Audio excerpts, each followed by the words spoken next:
It's MLB Bros High and Outside with Malik Wright and Dante Miles. Welcome back, everybody. What's going on? Episode 1, 2023 of the High and Outside podcast. Malik Wright, Dante Miles, bro. How was your winter? It was solid, bro. It was very good. A lot of good things happening in Atlanta. I'm down here covering the Braves once again, so I'm excited to be back in the ballpark and just ready for another great year of baseball. How's everything down there in Texas, bro? We good, man. There's some new energy down here. I feel it. Spent some money on pitching. They got DeGrom in there. Uvalde struggled. DeGrom struggled a little bit his first start, but threw a gem the other day. So it's good vibes out there now. Good vibes in Texas, and we'll see if they can actually put some wins together, man. But like I said, man, episode 1 of the High and Outside podcast, MLBBro.com's weekly breakdown of baseball throughout the league. Check out MLBBro.com on Instagram, Facebook, Twitter. We're producing black and brown content every day. New partnership with MLB this year is definitely paying dividends to put our content on a bigger level, man. And so we're really appreciative and we look forward to what's coming next. But let's get it started, man. Episode 1, the high five headlines, man. First 10 days of the season wrapping up today, man. What are your thoughts on the new rules? I like them. I like them a lot. They shave like 30 to 45 minutes on most games. A lot of the games that go over 3 hours now are your 10 to 5, 8 to 6, those high scoring games. So like the games that should go longer. But other than that, when you got a good pitcher's duel, a good 2-1, 3-1 game, you've seen these games ended about 2 hours and 30 minutes. Some have gone like 2 hours and 15. So I really enjoyed that. You've seen more stolen bases. I like less pickoff moves. Really just cutting out a lot of the dead time. I think, and we haven't seen that many pitch clock violations. I watch a lot of games, and I've only seen a couple. So players are adjusting. I know I saw somebody mention that it made a lot of sense that how, pitchers, they may get tired a little quicker now because they're forced to work faster. That's something to look at. But I think overall, I've really enjoyed the new rules. I think, even with, the banning of the shift, you still have ways the teams, have been able to finesse it and get 3 outfielders over there and things like that. So it's going to be fun to see people manipulate it, and we'll see how it goes. But overall, I've enjoyed most of the new rules. Yeah, and just from my perspective, I feel like when I'm watching the game, it's not a biggest difference from last season as I thought it would. Even with some of the shift, I feel like I hits up the middle, yeah, but a lot of hits that are getting through the right field, getting through past the shortstops. I feel like even with the shifts, I don't know. I think those can still be base hits. I don't know if it's the statistics would show that the shift defense is affecting. You think it's a difference? Yeah, what they said so far, the batting average on balls in play is up I think 0.7. So like it's not that much. Like 0.07. I'm sorry, because 0.7 would be a lot. But like it's like 0.07. So it's not that much of a difference, but you have seen a difference, especially with certain hitters like Kyle Schwarber and other guys like that who are dead pull hitters who used to were, they were guaranteed 3 infielders on that side on the ball. So I think like Joey Gallo, other guys, people who have been known to struggle because of the shift, you've seen them get more hits. And so I think it's gonna take time to get a full assessment of how effective it's become. But I mean, I think you will see a difference. Yeah, and then I like what you said also about that pitcher stamina. Just it's gonna be hard. Sandy Alcantara through a game in an hour 57 minutes. Little breaks in between. That's insane to do. And I hope we see more of that. I know DeGrom had an 11K strikeout game. He got out there pretty quick. But I want to talk about a bro who's been showing out on the mound. We still here? Yeah. All right, my bad. He screen froze. Ray, you cut that out. So let's talk about an MLB bro showing out on the mound. Marcus Stroman. 2-0, 12 innings, 14 Ks. Solid game against the Rangers a few days ago. Started the season off shutting out the Reds out in Cincinnati. He outdueled Green out there. What have you, no earned runs for Stroman, a guy was in Chicago, came to Chicago last year after a few years with the Mets, skipped the COVID season, but then that next season led the league in starts. He shows up, he pitched, he looks Wrigley Field, watching games there. It's a lot of energy there, and he's that type of player coming off a strong World Baseball Classic. So what do you think the potential is for Strosho this year? The potential is endless as usual, but I think more than anything, they need him to perform on the road. Like I'm sorry, no, at Wrigley. He struggled at Wrigley last year. And he was very good on the road. So I think you need to see, the same Marcus Stroman, but I think the stuff is always going to be there. It's a matter of, do the Chicago Cubs score enough runs? Throughout his career, there's one thing we've seen where teams have struggled to give him run support. And so I think with this team, Chicago Cubs, still a young team, but you did bring in Dansby Swanson. You brought in players, Brendan Davis, another young MLB bro who's on deck, who's coming up, who, should be contributing to that team soon. But he's going to need run support. But I think so far you've seen the Marcus Stroman that we know he can be. He's switching speeds. He's in control of, has great command, and has been absolutely dominant. 14 strikeouts in those 12 innings pitched. So, back-to-back 6-inning shutouts. And I think the sky is the limit. Yeah, same here. And he's the type of guy, if you make all your starts and you keep that ERA under 3, he's got a good shot at sneaking in a Cy Young, maybe even sneaking in an All-Star appearance for those Chicago Cubs. And in a NL Central that's really up for grabs. I mean, the Brewers got a lot of young talent out there. A guy we're going to talk about soon, the Cardinals, Jordan Walker. But watching them the other day, it's a lot of juice in Wrigley Field. Dansby Swanson, I saw he scored on a ground ball from first. Ground ball to center field. He scored from first with 2 outs. They're winning the game 7-0, 8-0, and he's still out there hustling hard. So we'll see, man. And he's definitely, like I said, the Wrigley Field creatures are definitely going to show some love to Stroman as he produces. Let's move on, though. Some young MLB bros getting it done.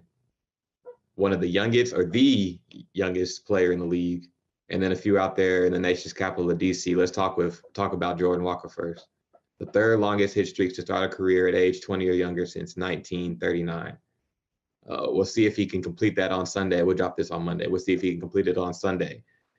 Hits in, like that says, hits in every game. Got his first home run last week. Adding him to the lineup, put him in the corner outfield, getting to play with Goldschmidt, Arenado, Wilson Contreras now. Is Walker the piece that can get the Cardinals over the hump of the disappointing end they had last year? I mean, well, they already had all the pieces, so he's really just a piece to help, I think they can help push. But as far as getting them over the hump, he's still very young. So I think this hot start is something great, and this is something that we'd love to see. But, we got to temper our expectations. I think, he had his second home run yesterday, and has really been, like you said, a contributor for the Cardinals straight out the gate. But if he can sustain this, type of play, then absolutely, yes, he can be one of those players that helps them, because you need, even though they have 2 amazing players in Arenado and Goldschmidt, you're going to need that extra person to carry the load who can give you, those clutch hits. And, he is a power hitter, as we've seen. And he's hit for average. He's hit for power. He's done it all. So if he can sustain that, then, like I said, I don't want to put those type of expectations on him as a rookie, but at the same time, if he can sustain it, then yes, you're absolutely right. Man, it's a lot of young guys getting it done nowadays. Julio Rodriguez. I got to see Gunnar Henderson last week. Michael Harris last season, man. These young guys be coming in. Corbin Carroll, they be coming in ready to roll. So we'll see what he brings to the table here for the Cardinals. But now let's give a shout out to the nation's capital.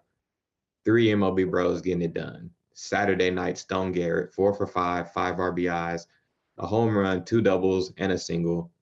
CJ Abrams, Friday night, 3 for 5, back-to-back triples and back-to-back at-bats. Josiah Gray, Thursday, he went out, 1 earned over 7, I believe. Took the loss, but it was like the 4th ever 1-0 game in the history of Coors Field. Is there a way? I know they're playing in a tough East. So obviously winning that division might not be in their cards, but how far away do you think the Nationals are with the black talent they do have? I mean, the talent all around the field, but especially led by MLB Bro talent. You got a few more people coming up, Woods coming up soon. So how quickly do you think they can turn their ship around?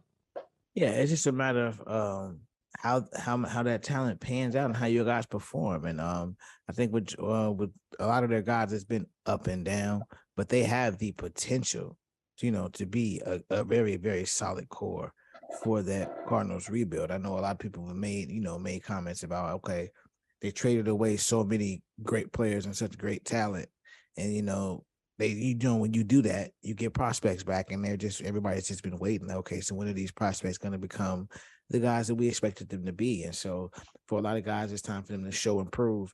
And I think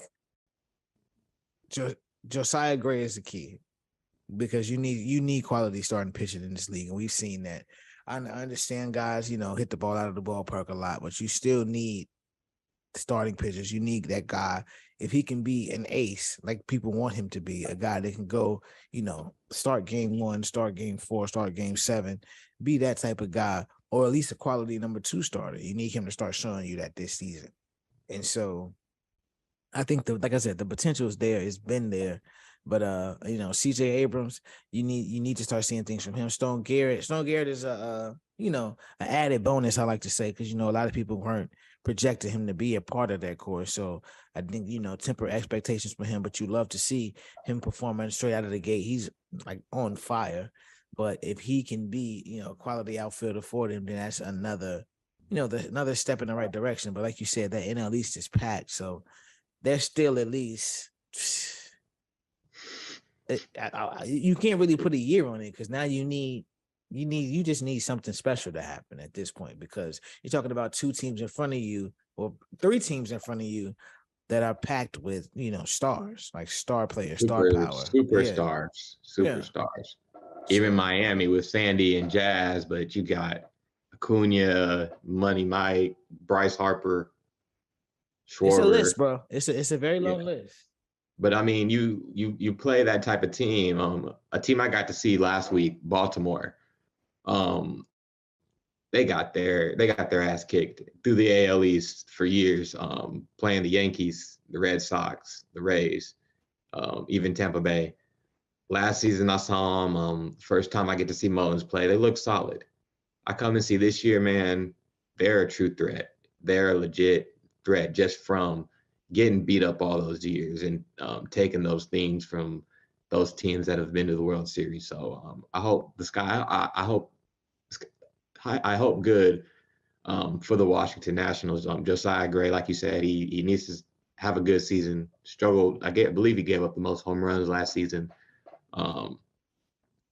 Tough start to start his season, but to damn near shut a team down in Coors Field, that's a step in the right direction. A few of our bros though took a step back to start this season. Michael Harris, back injury, got him on the IL. First baseman Derek Hall for the Philadelphia Phillies was just getting his opportunity to play full-time first base with the injury to Rhys Hopkins. He has a thumb injury that's going to set him out for a few months. Braves deep with talent, man. But how do you think that Mike Harris injury affects their lineup? I mean, you hate to see it. Like, he did get off to a slow start, but he was still, 2 for 2 with stolen bases. Like I said, another benefit of the new rules. I think we'll see a lot more stolen bases this year. But he was but he's still a vital part of that team. So him missing any time, you hate to see it. The Braves have, as usual, filled out their roster with a lot of quality utility players. So I think they will be able to withstand the loss of Mike, but you hate to see it in any way. And they've dropped 2 straight since he got hurt. And so, tonight, like we said, we'll drop this on Monday, but Sunday night is they're trying to go to tie the series, but with him on the injury list, he won't be on the field tonight either. So it's unfortunate, because he is, like you said, a dynamic center fielder, Gold Glove caliber center fielder. I think he's a 20-20 threat this year, maybe 30-30, depending on how many games he actually gets to play. But missing that from any lineup is going to be detrimental. So it's just a matter of how long he's gone. But if any team can withstand it, it's the Atlanta Braves. All right, let me speak for the Phillies' perspective with Derek Hall. Just another injury on what was already tough. You see Reese go down. Tough series to start the season against the Rangers. They came into New York the first game, and first ball of that series gets under center fielder's glove, and Ty Walker gives up a triple. So sad for Hall, but hopefully he can get back in. Big first baseman with power. Ryan Howard-esque, one of his favorite players who grew up watching was Frank Thomas. So to Money Mike and Derek Hall, both of you guys get well soon. Sunday night baseball, we got a preview. You'll be there Sunday night. You've been at a few of the games this week, the whole series, I should say. Braves, Padres, a series that I think is going to be up there, one of the possibilities for an LCS preview. Getting to watch Soto, Machado, all that talent on the field, that crazy catch from Acuna, man, what has stood out to you most this series? This Braves team is gonna fight all year. I think like you said, this is an NLCS preview. You have teams that are really loaded, and they've shown you it's a clash of ideologies when you really think about it. You look at the Padres, they've went out and spent a lot of money for all of the stars on their team, where the Braves have built their team. Most of their team is in-house, and you traded for Matt Olson, but most of these guys have been drafted and groomed by the Atlanta Braves. And we always talk about the team-friendly deals they sign, and how they have a lot of their core locked in for the next 7 to 8 years. But Atlanta won 6 straight division titles, and you're gonna look up, and this team could possibly match the 10 straight, the decade of dominance from Maddox, Schmaltz, and Glavine that we saw. And so just, the idea of that.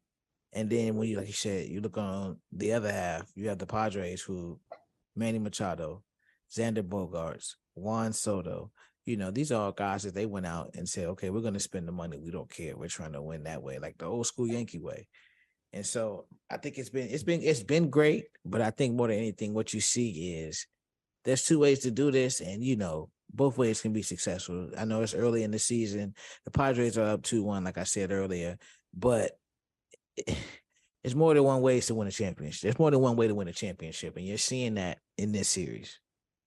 Yeah, well said. We'll see who got that. I think the Padres are gonna come in the ATL and get the dub tonight. We'll see. Yeah, but I take that back. I can't say win a championship. I just say compete, because the Padres haven't won one yet. But they have the hype around them. The Braves have actually won a championship. So more than one way to be successful is what I should say. Yes, sir. Well said. Well, speaking of, let's see who we think are going to be in, or who is going to be in those championships later on in 2023. Let's start off with our World Series predictions. I'm going to go first. I'm going to have to see it to believe it, that a team knocks out the Houston Astros in whether it be 5 or 7 games. 7 already straight appearances in the ALCS. Been to the World Series so many straight years, man. Besides that COVID year, Dusty Baker's just been rolling, got his first ring. Think he wants another. I know Altuve's hurt right now, but Yordan Alvarez, man, guys like that. Jeremy Pena is starting off solid early. And then I think Framber and Javier are going to get it together too. But I'm going to say the Astros out the AL. And then the Padres, I feel like they're going to add another pitcher, make another crazy deal. And then they're about, 20 games away from Fernando Tatis in the lineup. I don't even know where you plug him in, where he's going to fit in there, but he'll fit in somewhere. Maybe he get Grisham out the lineup. We'll have to go ahead and see. But Astros, Padres, he'll definitely be in the outfield. It's just a matter of where he won't take Soto's. He won't take Soto's spot. Who's at right fielder? I have to look it up. I know they have Carpenter at DH, so you may see Tatis at DH some, but they did just spend money to get Carpenter in there. So you're right. You may see him take Grisham's spot in center. We'll have to see, because he won't be at shortstop. For sure. Will. Shout out to Hong Song Kim. Who do you got in the World Series? My World Series, I think the Astros are gonna go back. I think you just the consistency is there, the lineup is still there, the power, the pitching, they can still do it all. So I got the Astros coming out, and I think as far as the National League, I think the Dodgers. I think the Dodgers finally get back. It's been a couple of years. I think Mookie is finally back at full strength. Even though last year, he wins a Gold Glove, a Silver Slugger, so it's easy to say, well, last year he was back. But I think being a year fully removed from the nagging injuries, I think he'll be able to really carry this team. And you still got Freddie Freeman. They lost the shortstop, but it's still the Dodgers at the end of the day. And I think it's gonna be, a battle, like you said, with the Padres, with the Braves. I think the Giants are still gonna be good this year. So you're definitely gonna have to battle. But I think at the end of the day, the Dodgers are gonna get it done and they're gonna get to the World Series. Yeah, Jason Hayward and Trace Thompson started off season strong. Let's see if those two can keep it up, because that just gives their lineup more depth when they can play, and you can plug Mookie in at second. He's probably a Gold Glove caliber second if he got to play enough games at the spot. Who do you got for MVPs of both leagues? MVPs of both leagues. I really think Shohei is gonna grab it again. I think the way he affects the game is just second to none. And I think, with the coming off the hype of WBC, he's gonna have another great season. You saw the what happened yesterday where he had 2 hits, Trout hit a homer, and nobody else on the team had a hit. And so you have things like that happen to them. So I think he's still going to continue to be the guy that he is, be the dominant person that he is, and that's just going to stand out more than anything. So I got Shohei in the American League.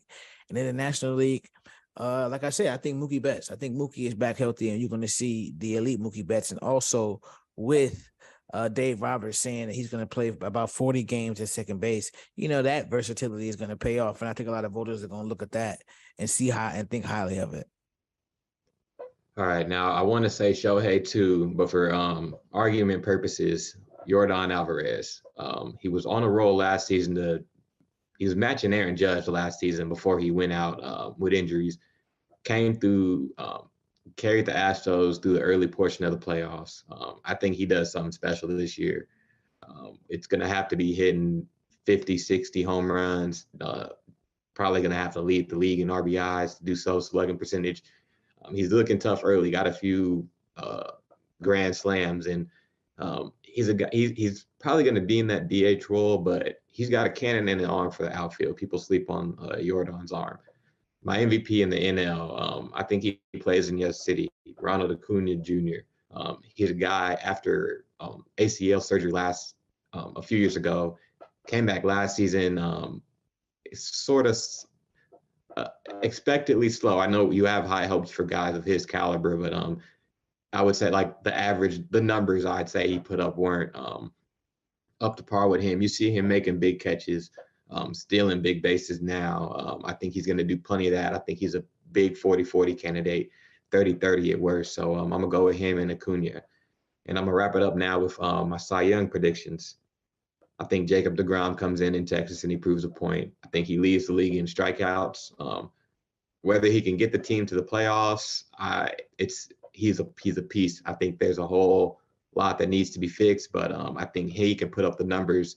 And I think his pitching numbers will be better than Shohei Ohtani's, who I think who would be my second pick out of the AL. The NL, I think he's going to get it together fully soon. Hunter Green, I think he can be dominant with that fastball whenever he puts it all together. I think that's the hardest pitch to hit. Pat shouldn't have any kitty pedals on him. Should be all gears ready to go. So I'm going to say Hunter Green and Jacob deGrom. More than anything, I'm going to go with Spencer Strider in the National League from the Braves. I think he's going to end up taking it home this year. And in the American League, I got Dylan Cease from the Chicago White Sox. I think he's been pitching, so far this year with an ultimate point to prove. And he's going to go out and really dominate all season to win the Cy Young. Episode 1, 2023 of the High and Outside podcast. Malik Wright, Dante Miles. MLBBro.com, covering black and brown major leaguers.